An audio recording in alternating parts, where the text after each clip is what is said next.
के न्यूज में हूं आपके साथ तनवीर। रुक करते हैं खबरों का और बुलेटिन की शुरुआत करते हैं दिल्ली की खबर से। दिल्ली से बड़ी खबर आपको बता रहे हैं, तेजस्वी यादव आज बिहार चुनाव में अपना नामांकन दाखिल करेंगे। तो आरजेडी के कैंडिडेट के तौर पर राघोपुर से नामांकन करेंगे। ये बड़ी खबर आपको दिल्ली से बता रहे हैं, जहां तेज प्रताप यादव को आरजेडी नहीं दिया है टिकट। आरजेडी से 6 साल के लिए निकाले जा चुके हैं तेज प्रताप यादव। तो बड़ी खबर आपको बता रहे हैं और तेजस्वी यादव आज अपना नामांकन दाखिल करने वाले हैं। आरजेडी के उम्मीदवार के तौर पर राघोपुर सीट से वो अपना नामांकन दाखिल करेंगे। तो दिल्ली से ये बड़ी खबर आपको बता रहे हैं। दिल्ली से ये अहम जानकारी आपको बता रहे हैं, जहां तेजस्वी यादव आज अपना नामांकन दाखिल करेंगे।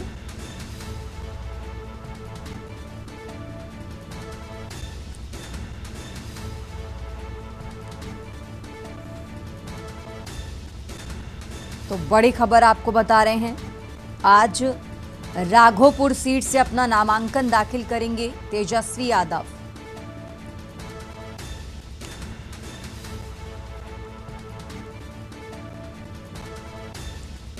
तो दिल्ली से यह अहम जानकारी आपको बता रहे हैं, तेजस्वी यादव आज बिहार चुनाव में अपना नामांकन दाखिल करेंगे। आपको बता दें, बिहार की राघोपुर सीट से वो अपना नामांकन दाखिल करेंगे। और इसी खबर पर ज्यादा जानकारी के लिए हमारे साथ दिल्ली से विशेष संवाददाता अखिलेश जी जुड़ चुके हैं।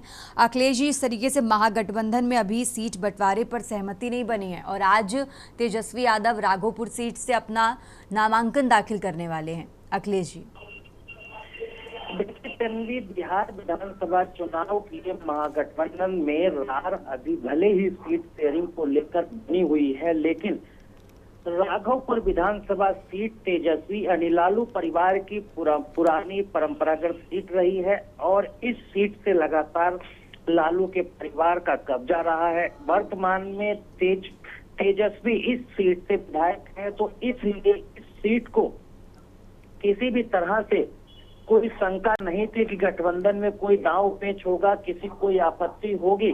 इसी की वजह से राष्ट्रीय जनता दल के राष्ट्रीय अध्यक्ष लालू प्रसाद यादव की तरफ से यह फैसला किया गया कि सीट शेयरिंग पर बात चलती रहेगी, लेकिन राघोपुर विधानसभा सीट से तेजस्वी का नामांकन आज कराया जाए। आज दोपहर करीब 12 बजे हाजीपुर के अनुमंडल कार्यालय में तेजस्वी यादव एक रोड शो के साथ अपना नामांकन दाखिल करेंगे। इस मौके पर आरजेडी के राष्ट्रीय अध्यक्ष और तेजस्वी के पिता लालू प्रसाद यादव मौजूद रहेंगे। कई बड़े नेता पार्टी के मौजूद रहेंगे। इसके साथ ही भारी संख्या में आरजेडी के कार्यकर्ताओं के भी उपस्थित रहने की सूचना है। फिलहाल ये कहा जा सकता है कि जो भी अभी सीट शेयरिंग और गठबंधन में दांव पेच चल रहा है, उसका समाधान आज निकलने की पूरी शाम तक उम्मीद है। फिलहाल तेजस्वी यादव ने अपने चुनावी अभियान की आज से नामांकन करके शुरुआत करने जा रहे हैं। ठीक है अखिलेश जी, आप हमारे साथ बने रहिए, हम आगे भी आपसे जानकारी लेते रहेंगे। और ये बड़ी खबर आपको दिल्ली से बता रहे हैं, तेजस्वी यादव आज नामांकन दाखिल करने वाले हैं। बिहार की राघोपुर सीट से वो आज अपना नामांकन दाखिल करेंगे। आगे बढ़ते खबरों में दिल्ली से एक और बड़ी खबर आपको बता रहे हैं, जहां सोनम वांगचुक की रिहाई पर आज सुप्रीम कोर्ट में सुनवाई होगी। तो सोनम की पत्नी गीतांजलि की याचिका पर आज सुप्रीम कोर्ट में सुनवाई। गीतांजलि ने सोनम की गिरफ्तारी को सुप्रीम कोर्ट में चुनौती दी है। आपको बता दें, गीतांजलि ने याचिका में सुप्रीम कोर्ट से तत्काल रिहाई की मांग की है और आज इसी मामले को लेकर सुप्रीम कोर्ट में सुनवाई होगी। तो बड़ी खबर आपको बता रहे हैं दिल्ली से।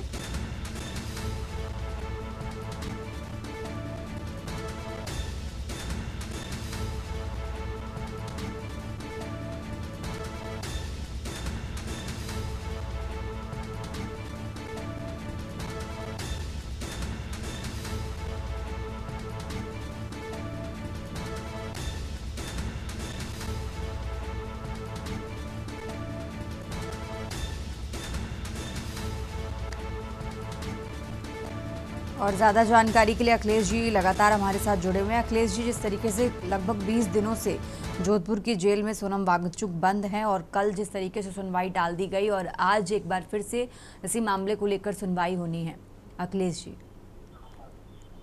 देखिए, सोनम वांगचुक की रिहाई को लेकर सोनम की पत्नी गीतांजलि आगमे की तरफ से सुप्रीम कोर्ट में याचिका दाखिल करके रिहाई की मांग की गई थी। साथ ही साथ सोनम वांगचुक की गिरफ्तारी को भी चुनौती दी गई थी। गीतांजलि के तरफ से सुप्रीम कोर्ट में अपनी अर्जी दाखिल करके कहा गया था कि सोनम वांगचुक एक राष्ट्रीय जनसेवा के तहत कार्य करते हैं, सामाजिक कार्यकर्ता हैं, पर्यावरण के लिए बड़ा काम कर चुके हैं और आगे भी करने की उनकी योजना है। उनको गलत तरीके से गिरफ्तार किया गया है और गिरफ्तार करके उनको जैतपुर की कारागार में डाला गया है। फिलहाल सुप्रीम कोर्ट में अर्जी में तमाम तरह के आरोप लगाकर ये कहा गया है कि उनके आगे के कैरियर को बर्बाद करने के लिए और तमाम चीजें हैं जिनको लेकर गलत तरीके से गिरफ्तारी हुई है। फिलहाल सोनम वांगचुक को जमानत पर रिहा किया जाए। हालांकि अगर लेख डीएम की तरफ से देखा जाए तो उसके तरफ से कोर्ट में पेश होकर हलफनामा दाखिल किया गया। उसमें आपत्ति जताई गई है कि देश के लिए बेहद खतरनाक तरीके से साजिश रच रहे थे सोनम वांगचुक। ऐसा लेख डीएम की तरफ से कहा गया है। देश के लिए खतरा था, इसलिए इनकी गिरफ्तारी का कदम इस तरह का उठाना पड़ा। तो ये कहा जा सकता है कि जब आज सुप्रीम कोर्ट में सोनम वांगचुक की रिहाई के लिए जब सुनवाई शुरू होगी तो लेह लद्दाख के प्रशासन की तरफ से और सरकार के एडिशनल सॉलिसिटर जनरल राजू के तरफ से क्या पक्ष रखा जाता है, क्या रिहाई में सुनवाई के दौरान पक्ष में ये विरोध करते हैं और इनको राष्ट्रद्रोह के तहत गिरफ्तारी हुई है, देश की सुरक्षा, राष्ट्रीय बिल्कुल। और जिस तरीके से जिन कारणों से उनकी गिरफ्तारी की गई है उसको लेकर भी जो फाइल कॉपी है उनके परिवार को नहीं सौंपी गई है, इस तरीके का आरोप भी उनके वकील ने लगाया है। मुख्य दंडी इसको बता दे कि जो तथ्य लगाकर उनको गिरफ्तारी की गई थी उसको पहले उनको सूचना नहीं दी गई थी, ना को उनको डॉक्यूमेंट्स उपलब्ध कराए गए थे। फिलहाल सोनम वांगचुक के वकील के तरफ से सुप्रीम कोर्ट में अर्जी लगाकर ये कहा गया है कि जो भी आरोप सोनम वांगचुक पर लगाए गए हैं, जिन आरोपों के तहत गिरफ्तारी की गई है और जिन आरोपों के तहत राष्ट्रीय सुरक्षा कानून लगाकर गिरफ्तारी की गई है और देशद्रोह जैसे मुकदमे की संगीन धाराओं को शामिल किया गया है, इन सभी चीजों की फाइल उनको उपलब्ध कराया जाए ताकि वो अपने मुवक्किल सोनम वांगचुक के लिए उन तथ्यों के खिलाफ जो गलत तरीके से पेश किए गए हैं और आरोप लगाएंगे उनमें वो साबित कर सकते हैं कि ये सभी आरोप गलत है, लिहाजा इनको रिहाई पर छोड़ा जाए और जमानत स्वीकार की जाए। फिलहाल देखना होगा तनवी की बिल्कुल कोर्ट में क्या होता है। ठीक है अखिलेश जी, आप हमारे साथ बने रहिए, हम आगे भी आपसे अपडेट लेते रहेंगे। और ये दिल्ली से बड़ी खबर आपको बता रहे हैं, जहां उनकी पत्नी सोनम वांगचुक की पत्नी की तरफ से सुप्रीम कोर्ट से तत्काल रिहाई की मांग की गई है और आज इसी मामले को लेकर सुप्रीम कोर्ट में सुनवाई है। आगे बढ़ते खबरों में लगातार बात कर रहे हैं दिल्ली से एक और बड़ी खबर आपको बता रहे हैं, जहां मुख्यमंत्री रेखा गुप्ता का आज बिहार दौरा है। तो मुख्यमंत्री रेखा गुप्ता एक दिवसीय पटना दौरे पर जा रही हैं। बीजेपी के प्रत्याशियों के नामांकन कार्यक्रमों में आज वो शामिल होंगी। तो मुख्यमंत्री का लखीसराय, बिहार शरीफ विधानसभाओं में कार्यक्रम है, इन कार्यक्रमों में वो शामिल होंगी। तो बड़ी खबर आपको दिल्ली से बता रहे हैं, दिल्ली की मुख्यमंत्री रेखा गुप्ता आज बिहार के दौरे पर हैं। एक दिवसीय पटना के दौरे पर जा रही हैं दिल्ली की मुख्यमंत्री रेखा गुप्ता। तो बीजेपी के प्रत्याशियों के नामांकन कार्यक्रमों में शामिल होंगी। मुख्यमंत्री का लखीसराय, बिहार शरीफ विधानसभाओं में कार्यक्रम है और इन कार्यक्रमों में वो शामिल होंगी।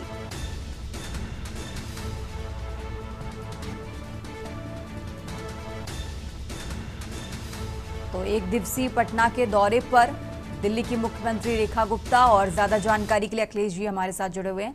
अखिलेश जी, बिहार के दौरे पर हैं दिल्ली की मुख्यमंत्री, कौन कौन से जिलों में कार्यक्रम है, कार्यक्रम जुड़ी क्या कुछ जानकारी है आपके पास? देखिए, बिहार विधानसभा चुनाव के ऐलान के बाद नामांकन की प्रक्रिया भी शुरू हो गई है और प्रथम चरण के चुनाव के लिए आखिरी तारीख 17 अक्टूबर है। फिलहाल आज बड़ी संख्या में भारतीय जनता पार्टी के कैंडिडेट नामांकन अपने दाखिल कर रहे हैं। इसी कड़ी में दिल्ली के मुख्यमंत्री भी भारतीय जनता पार्टी के 2 कैंडिडेट्स के नामांकन को दाखिल कराने के लिए दिल्ली से पटना पहुंच रही है और वो लखीसराय और बिहार सहित 2 ऐसी सीटें हैं जिन पर बीजेपी के कद्दावर नेता चुनाव लड़ने जा रहे हैं। उनके चुनाव कार्यक्रम में नामांकन में शामिल होगी। आज दिल्ली के मुख्यमंत्री सबसे पहले बिहार सरकार के डिप्टी सीएम सम्राट चौधरी, जो बिहार शरीफ के निश्चित विधानसभा सीट से अपना नामांकन दाखिल करेंगे। इस कार्यक्रम में मुख्य अतिथि के तौर पर दिल्ली के मुख्यमंत्री शामिल होंगे। रोड शो करते हुए सम्राट चौधरी बिहार शरीफ में के अपने नामांकन को दाखिल करने के लिए पहुंचेंगे, तो उस रोड शो में दिल्ली के मुख्यमंत्री रेखा गुप्ता मौजूद रहेंगे। दूसरा, लखीसराय से एक और नामांकन होना है, जिस कार्यक्रम में भी दिल्ली के मुख्यमंत्री रेखा गुप्ता को शामिल होना है। लखीसराय से डॉक्टर सुनील कुमार को भारतीय जनता पार्टी ने अपना कैंडिडेट बनाया है। इनका नामांकन के कार्यक्रम में भी दिल्ली के मुख्यमंत्री रेखा गुप्ता को शामिल होना है। तो ये कहा जा सकता है कि दिल्ली के मुख्यमंत्री बिहार चुनाव के एक दिवसीय दौरे पर 2 कार्यक्रमों में शामिल होंगे। एक डिप्टी सीएम बिहार सरकार सम्राट चौधरी का नामांकन बिहार शरीफ में कराएंगे, तो दूसरा लखीसराय में डॉक्टर सुनील कुमार के नामांकन रोड शो समेत कार्यक्रम में शामिल होंगे। ठीक है अखिलेश जी, बहुत बहुत शुक्रिया आपका तमाम जानकारी दर्शकों तक पहुंचाने के लिए। और ये दिल्ली से बड़ी खबर आपको बता रहे हैं, एक दिवसीय बिहार के दौरे पर हैं दिल्ली की मुख्यमंत्री रेखा गुप्ता।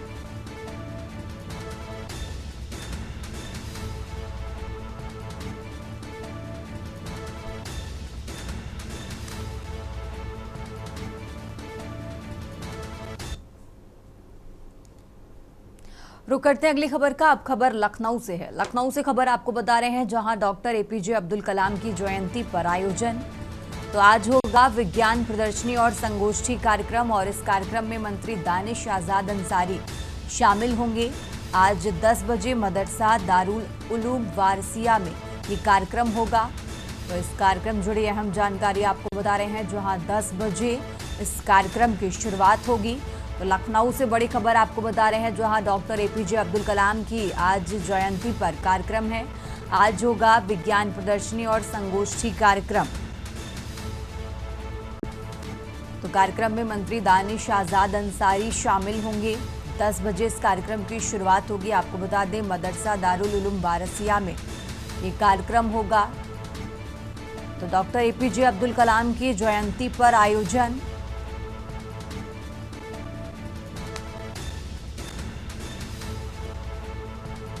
लखनऊ से ये अहम जानकारी आपको बता रहे हैं। और इसी खबर पर ज्यादा जानकारी के लिए हमारे साथ मनीष तिवारी जुड़ चुके हैं। मनीष जी, इस तरीके से जानकारी मिल रही है कि डॉक्टर एपीजे अब्दुल कलाम की जयंती पर आज आयोजन है। 10 बजे कार्यक्रम की शुरुआत होने वाली है। इस कार्यक्रम जुड़ी क्या कुछ जानकारी आपके पास है, दर्शकों को बताइए। जी, इसको प्रकार से डॉक्टर एपीजे अब्दुल कलाम की आज जयंती है। जयंती के अवसर पर जो है करीब 2000 छात्र छात्राएं जो है अपनी तरफ से मदरसों में पहुंच करके उनके द्वारा ये आयोजन किया जाएगा। इस मौके पर जो है करीब 10 बजे जो है दानिश आजाद जो मंत्री हैं वो वहां पर पहुंचेंगे। देखा जाए जिस प्रकार से वहां पर विज्ञान प्रदर्शनी और संगोष्ठी के भी कार्यक्रम किए जाएंगे, जिस तरीके से एपीजे अब्दुल कलाम के द्वारा जो है उन्होंने अपने देश के लिए बहुत ही बड़े योगदान दिए थे, चाहे वो परमाणु बम से लेकर के परीक्षण से लेकर के कई ऐसे बड़े योगदान उनके देश के प्रति रहे। उसी को देखते हुए जो छात्र छात्राएं जो है यहाँ पर संगोष्ठी कार्यक्रम में पहुंच करके जो है विज्ञान प्रदर्शनी का आयोजन करेंगे। तो कहा जाए जिस प्रकार से फिर आज एक बार जो है आज जिस प्रकार से अब्दुल कलाम की आज जयंती है, इस जयंती के अवसर पर बच्चों के द्वारा जो है ये कार्यक्रम किया जाएगा। तो कहा जाए तो एपीजे अब्दुल कलाम जो है बच्चों को हमेशा ही अच्छी अच्छी शिक्षाएं दिया करते थे, अच्छे उनकी तरफ से बातें बताई जाती थी। उसी के तहत ये पूरा कार्यक्रम 10 बजे जो है रखा गया है। जी ठीक है मनीष जी, आप हमारे साथ बने रहिए, हम आगे भी आपसे अपडेट लेते रहेंगे। और ये लखनऊ से खबर आपको बता रहे हैं, डॉक्टर एपीजे अब्दुल कलाम की जयंती पर आयोजन। 10 बजे इस कार्यक्रम की शुरुआत होगी। तो विज्ञान प्रदर्शनी और संगोष्ठी कार्यक्रम है और 10 बजे इस कार्यक्रम की शुरुआत होगी।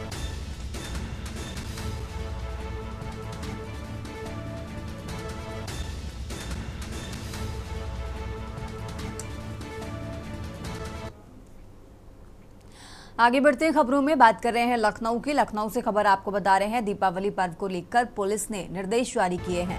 दीपावली पर्व को लेकर लखनऊ पुलिस ने निर्देश जारी किए। निर्धारित जगह ही लग पाएगी आतिशबाजी की दुकानें। 56 थाना क्षेत्रों की लिस्ट लखनऊ पुलिस ने जारी की है, तो सभी से शांतिपूर्वक त्योहार मनाने की अपील की गई है। लखनऊ से यह अहम जानकारी आपको बता रहे हैं, जहां नियमों का पालन न करने वालों पर कार्रवाई होगी। 56 थानों की ये लिस्ट जारी की गई है। आगामी त्योहार के मद्देनजर निर्देश जारी किए गए हैं। लखनऊ से खबर आपको बता रहे हैं और इसी के साथ नियमों का पालन न करने वालों के खिलाफ कार्रवाई होगी। सभी से शांतिपूर्वक त्योहार मनाने की अपील की गई है। तो लखनऊ से ये खबर आपको बता रहे हैं। दीपावली पर्व को लेकर पुलिस ने निर्देश जारी किए हैं।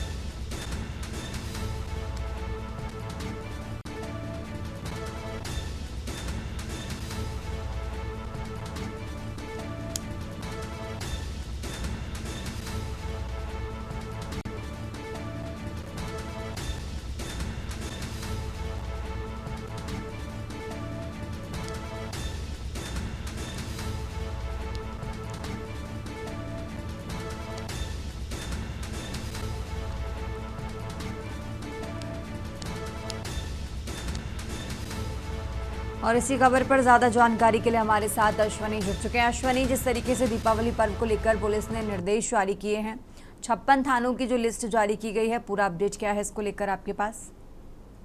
कि हाल ही में देखा गया कि अवैध जो पटाखे फैक्ट्रियां चल रही थी, दुकानें थी, उनसे कहीं ना कहीं बहुत जनहानि हुई है। जहाँ लखनऊ की बात करें, कानपुर, उन्नाव, बाराबंकी, तमाम जगहों पर विस्फोट जैसी समस्याएं आई। इसके बाद कहीं ना कहीं पुलिस ने सघन चेकिंग अभियान चलाया और अब दीपावली के मौके पर कहीं ना कहीं जो लाइसेंसधारी वेंडर्स होंगे पटाखों के, वही पटाखों की बिक्री कर पाएंगे। इसके लिए हर थाना वाइज जो है कौन सा वेंडर जो आधिकारिक रूप से है उसका नाम बाकायदा जारी किया गया है और सबसे अनुरोध किया गया लखनऊ की जनता से कि इन्हीं लोगों से पटाखे खरीदे। इसके अतिरिक्त कहीं पर पटाखे की बिक्री होती है तो निश्चित तौर पर पुलिस उस पर कार्रवाई करेगी। जी ठीक है अश्वनी, बहुत बहुत शुक्रिया आपका तमाम जानकारी दर्शकों तक पहुंचाने के लिए। और ये लखनऊ से खबर आपको बता रहे हैं, जहां दीपावली पर्व को लेकर पुलिस ने निर्देश जारी किए हैं। 56 थाना क्षेत्रों की लिस्ट लखनऊ पुलिस ने जारी की है और सभी से शांतिपूर्वक त्योहार मनाने की अपील भी की गई है।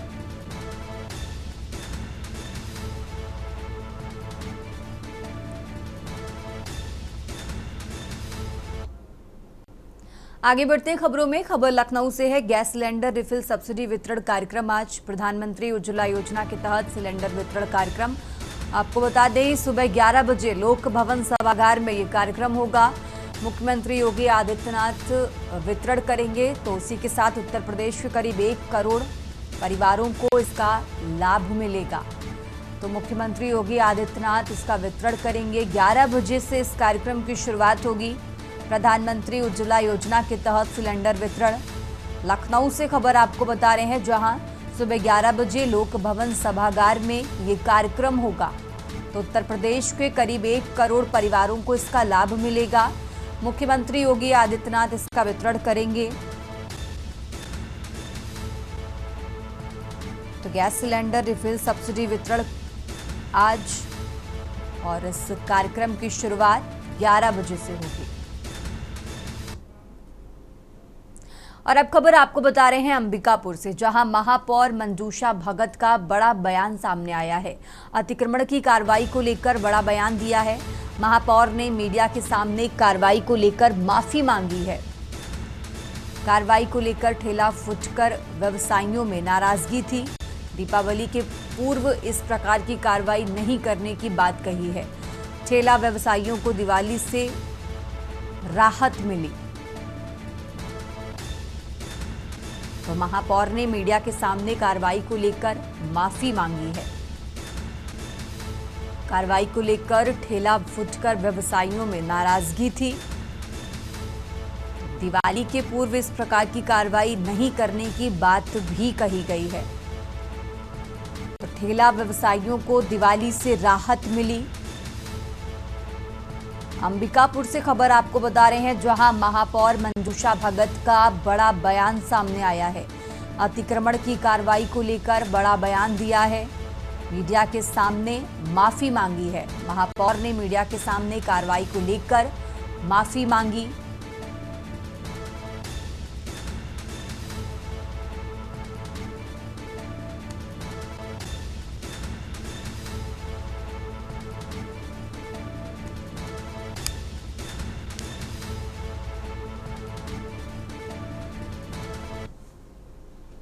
फिलहाल यहाँ रुकते हैं एक छोटे से ब्रेक के लिए, फौरन हाजिर होते हैं। आप देख रहे हैं के न्यूज़, खबरों का सारथी।